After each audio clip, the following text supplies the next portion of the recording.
sur ce plateau.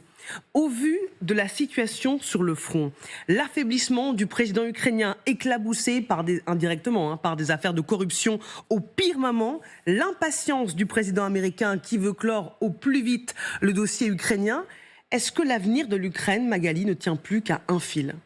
Il est certain que cette semaine, elle est très difficile. Elle est diplomatiquement très intensive, mais elle va être difficile pour le président Zelensky. On voit à quel point, d'ailleurs, la pression sur le terrain de Vladimir Poutine, elle ne faiblit pas. Il y a eu encore une frappe, vous avez montré les images, en plein jour, ce missile qui s'abat sur Dnipro.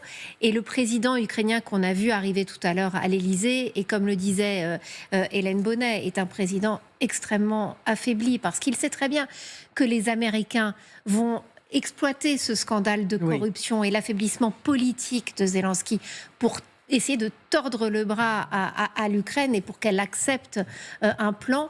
Manifestement, les discussions hier à Miami, qui ont été plus longues que prévu, qui ont duré 5 heures dans le golfe, dans l'une des propriétés de Witkoff, elles ont eu vraiment pour objet les questions territoriales. Et c'est très compliqué parce que les Américains sont en train d'essayer de pousser les Ukrainiens à renoncer à une partie du Donbass, cette partie de cette région que veulent obtenir les Russes. Pour le moment, Zelensky tient bon, mais la pression, elle est vraiment, vraiment maximale. C'est pour ça que Zelensky aussi a besoin de ce rendez-vous à Paris pour montrer qu'il n'est pas seul, pour montrer que les Européens sont derrière lui. Mais il est certain que c'est demain le rendez-vous important quand il y aura cette entrevue à Moscou entre donc Witkoff, l'émissaire de Donald Trump, qui sera accompagné du gendre de Donald Trump, Jared Kushner, et qui aura un rendez-vous avec Vladimir Poutine, parce que là, il s'agira de sonder véritablement les intentions russes. Est-ce que Poutine joue la montre, essaye de gagner du temps en faisant miroiter aux Américains des opportunités économiques majeures, ou est-ce que véritablement il y a une opportunité pour signer quelque chose, mais si c'est une signature, ce sera vraiment aux dépens, vu le plan, aux dépens des Ukrainiens. Sébastien Boussois. Oui, c'est un peu le... Alors c'est triste à dire, mais c'est un peu ça sent un peu la fin de règne, ou en tout cas le chant du cygne, et c'est pas, je dirais, minorer à la fois les efforts et à la fois la détermination du président ukrainien et de tous les Ukrainiens depuis bientôt maintenant 4 ans. Mais 4 ans, c'est la durée de la Première Guerre mondiale, et ça pose évidemment la question de savoir si on continue comme ça ou si on stop ou encore, et si on finalement on décide d'arrêter là pour moins perdre que ce qu'on pourrait perdre ensuite par la suite. Et c'est tout l'enjeu, évidemment, dans lequel est le débat et le dilemme dans lequel est le président Zelensky à l'heure actuelle. C'est est-ce qu'il s'arrête là, il perd 20% de son territoire, ou alors est-ce qu'il continue avec le risque d'être un peu dans une loterie.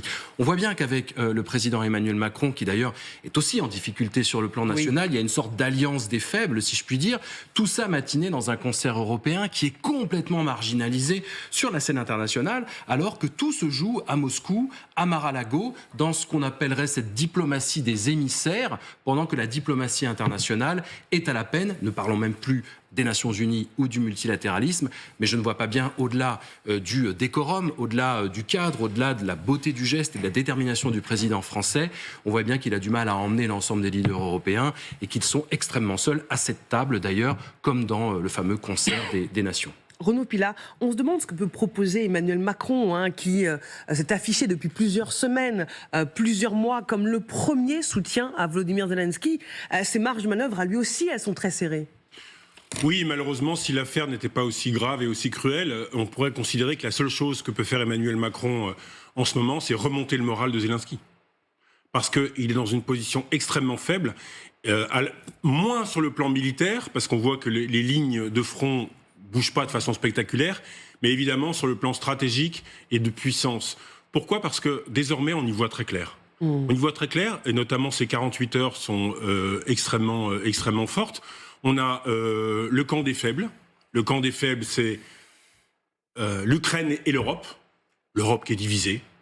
L'Europe qui n'a pas la puissance militaire, financière et diplomatique pour faire quoi que ce soit, pour évidemment faire infléchir Poutine. Poutine n'en a strictement rien à faire de l'Europe. L'objectif de Poutine, et d'ailleurs de Trump, c'est de diviser l'Europe pour en faire 27 petits pays. Parce qu'il considère que l'Union européenne est là pour détruire la Russie, et Trump également considère que l'Union européenne a été créée pour affaiblir les États-Unis. Donc vous avez premier camp, l'Europe et l'Ukraine qui sont très faibles, et puis le camp des forts. Le camp des forts, c'est demain, c'est-à-dire la Russie et les États-Unis. Witkov, l'agent immobilier milliardaire, ami de Trump, va à Moscou pour essayer effectivement de faire infléchir Poutine, car, et je termine là-dessus, celui qui va tout décider, c'est Poutine.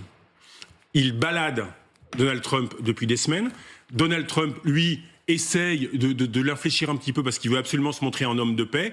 Et dernière chose, Poutine, s'il accepte un cessez-le-feu et un accord, c'est une pause tactique.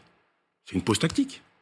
Pour pouvoir regonfler son armée, souffler un petit peu, car son objectif, c'est de reconstituer l'ex-URSS progressivement. Et c'est ce qu'on va vous expliquer d'ailleurs en partie dans LCI Direct. Vous avez tout à fait raison, Renaud. Colonel Pierre de Jong, la pression, elle est d'autant plus forte que Donald Trump estime, lui, que Kiev n'est pas en position de force pour négocier. Écoutez ce qu'il a déclaré à bord d'Air Force One aux journalistes. Vous avez dit que l'Ukraine avait des problèmes. Quels sont-ils? Eh bien, l'Ukraine a une petite situation problématique en cours, ce qui n'aide pas. Et cela entrave-t-il les pourparlers de paix? Eh bien, j'ai dit que cela durait depuis 3 ans, n'est-ce pas? N'est-ce pas ce que j'ai dit? Je l'ai dit pendant 3 ans. J'étais donc en avance sur le calendrier. Mais je pense qu'il y a de bonnes chances que nous parvenions à un accord. Trump peut-il chercher à forcer la main à Zelensky en lui disant déjà que tu as des soucis de corruption, tu n'es pas en position de force de dicter ce que tu as envie de négocier? Oui, je vais aller plus loin que ça encore. Concrètement, le problème, c'est qu'en fait, la cible aujourd'hui, c'est Zelensky. Il a affaire à un triple front. Il y a 3 fronts. Le premier front, le front militaire, dans lequel, bon an, mal an, il tient. L'armée ukrainienne est vaillante. Donc, encore une fois, ils tiennent le front malgré les bombardements, etc. Mais quand même, c'est extrêmement difficile. On rentre dans l'hiver, et problème de consommation de munitions, et ils ont beau fabriquer un nombre incroyable, incalculable de drones, on met que les Russes en fabriquent davantage. Donc, quoi qu'il en soit, inévitablement, le rapport de force est en faveur de la Russie. Et encore une fois, je pense que l'armée ukrainienne, qui est maintenant spécialiste, enfin, qui est très professionnelle, elle sait très bien où ça va. C'est le premier front. Le deuxième front qui est très important, c'est le front intérieur que vous évoquiez, c'est le problème de corruption. Sachant, et là, on retrouve la question du troisième front, la phrase de Trump, c'est quoi?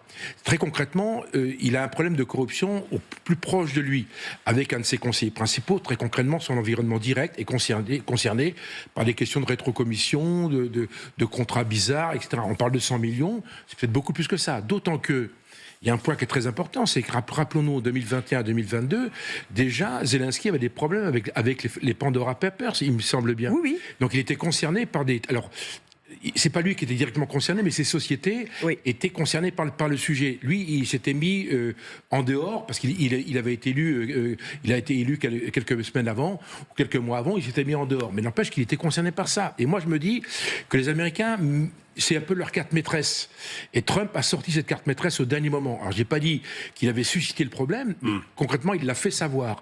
Et le fait de jouer comme ça, c'est typiquement américain, typiquement anglo-saxon, en fait, de jouer une carte maîtresse et en fait de forcer. Je veux dire, le personnage qui résiste en fait à la décision de Trump, qui est de signer tous les papiers qu'on lui présente, il résiste, et on va trouver quelque chose pour l'amoindrir. Et donc c'est un vrai tir d'artillerie, parce que Zelensky subit un vrai tir de barrage. Donc ce triple front est très compliqué à gérer. Encore une fois, il est tout seul, et malheureusement, ses seuls alliés sont européens et français, et malheureusement, comme le dit Bruno, il n'y a rien. On n'est pas capable de l'Europe n'est pas dans le jeu, puisque aujourd'hui Trump a dit out, et pire que ça. Je pense que Zelensky, en allant à Paris chercher un soutien, risque d'agacer davantage Trump, qui a dit, il me semble, hier ou avant-hier, qu'il était hors de question que les Européens restent dans la boucle d'une façon ou d'une autre. Les Européens restent de votre côté, je gère un truc. Donc il ne faut pas que les Européens apparaissent pour la xème fois comme étant le protecteur ultime de l'Ukraine. Tout ça, c'est très compliqué, et pour un seul homme, c'est peut-être une charge qui est peut-être un peu dure à... Enfin, les Européens, Emmanuel Macron. Oui, bien sûr, c'est lui en première ligne. Bien sûr. Emmanuel Macron, parce que tous les Européens n'apportent pas leur soutien. La plupart des chancelleries, me semble-t-il, voient que l'affaire est pliée.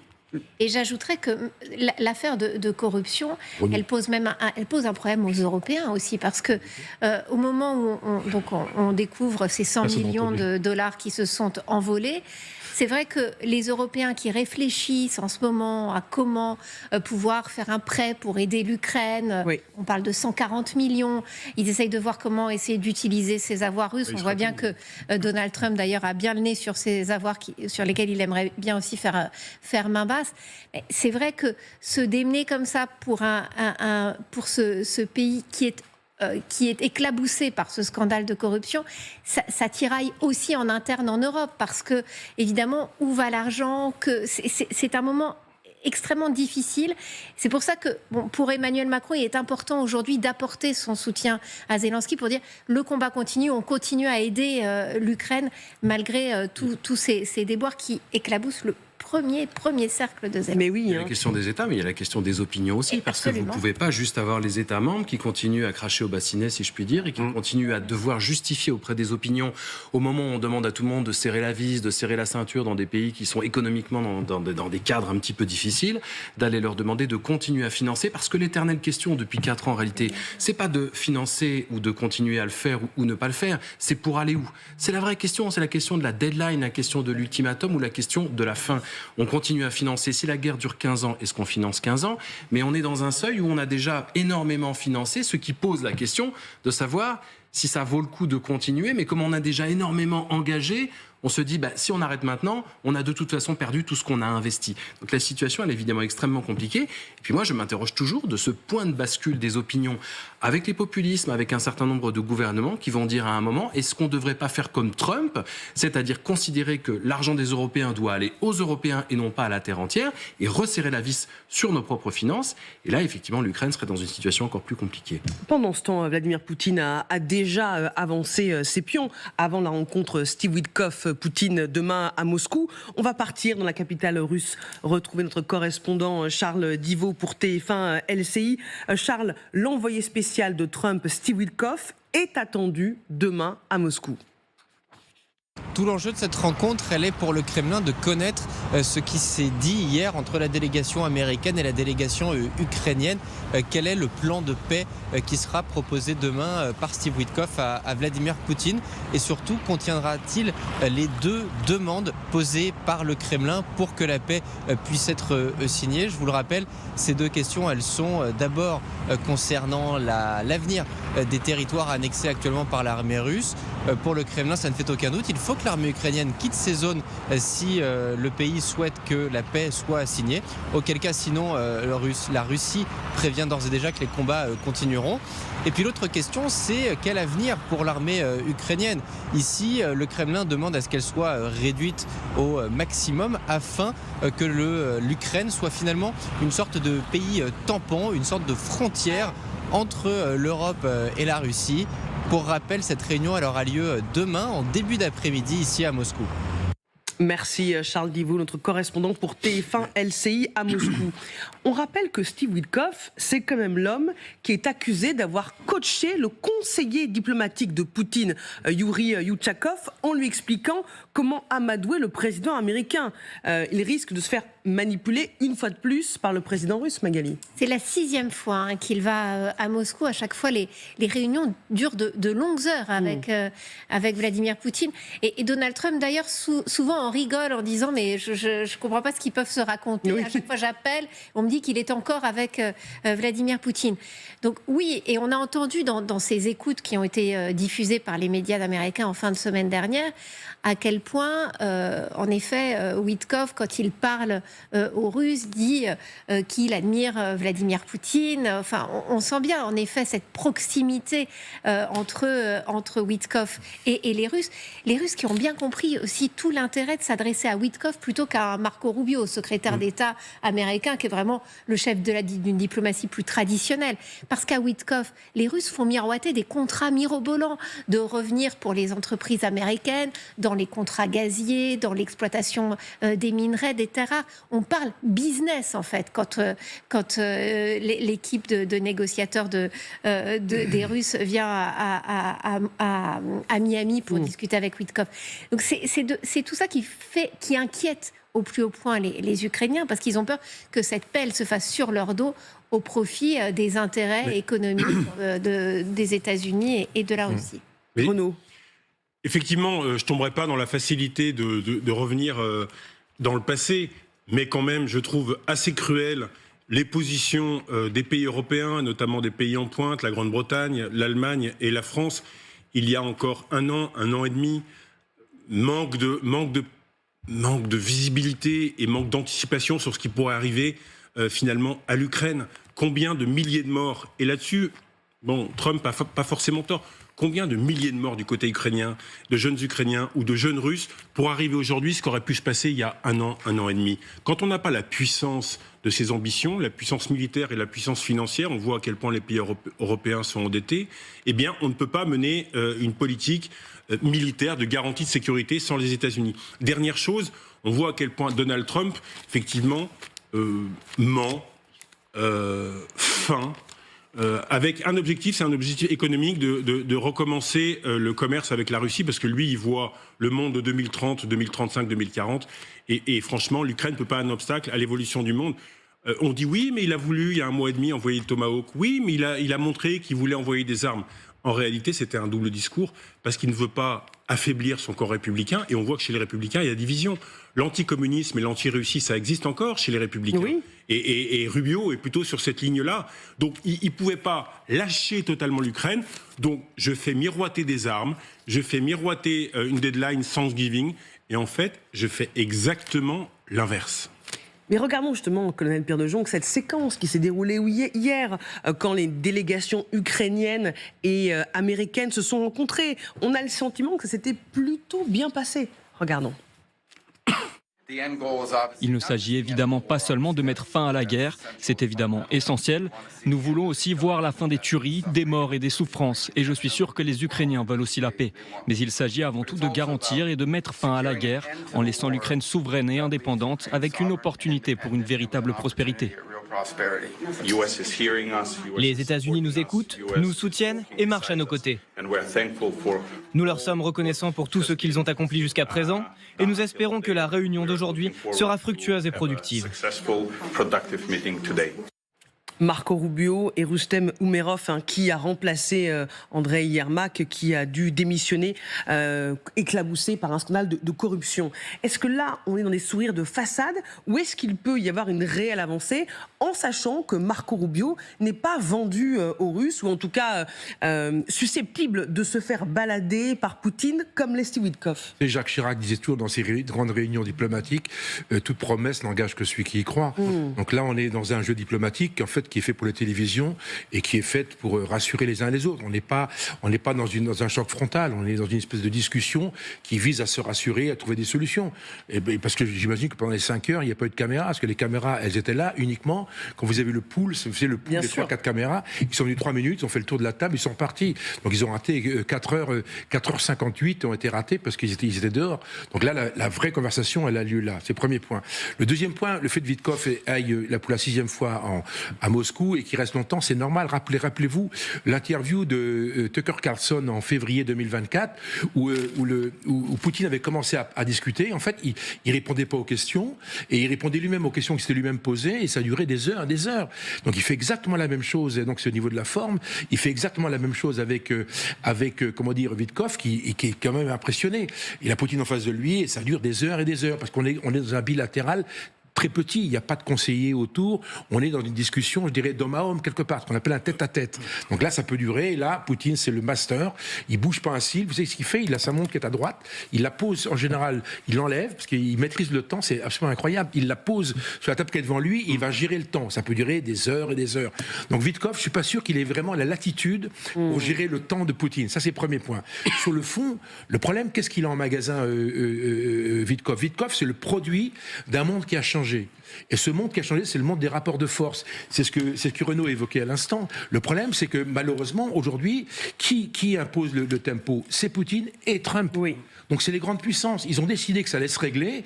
Et quelle que soit, si vous voulez, l'attitude des Européens et de Zelensky. Alors nous, les Européens, on a toujours un côté moral. Vous voyez ce que je veux dire? On dit le bien, le mal, on sait où il est. Mais que je sache, Trump, c'est pas son sujet, même s'il pense aussi au bien et au mal. Et Poutine, c'est la même chose. Donc en fait, on est dans un autre monde dans lequel on projette sur Zelensky, on dit c'est quelqu'un de très bien, donc ils sont battus, c'est normal que... Mais non, on est dans un rapport de force. C'est une transformation du monde qu'on a connu jusqu'à présent, et on le vit directement depuis 2022. Je crois que les Européens vivent très mal l'idée que le multilatéralisme s'est en grande partie effondré, et qu'en fait les Européens étaient capables de peser notamment avec le Conseil de sécurité des Nations Unies. Tout ça est fini aujourd'hui, en tout cas pour les 4 prochaines années, les 3. Donc la question est maintenant de savoir comment on peut peser. Et on voit bien que dans ce retour, quelque part, à une forme d'état de jungle, il est extrêmement compliqué pour nous de peser parce qu'on a pu la capacité de veto, parce qu'on a pu cette idée que les droits de l'homme priment, parce qu'on a pu cette idée qu'une voix égale un État ou quoi au caisse. Non, là, on est véritablement, je dirais, les mains dans le cambouis et que discutent entre eux ceux qui ont un intérêt à discuter entre eux de la paix, ou en tout cas, à minima, de la fin de la guerre. C'est exactement ce qui est en train de se passer avec Trump et avec Poutine. Et ce rapport de force se négocie entre puissants et les faibles sont de côté.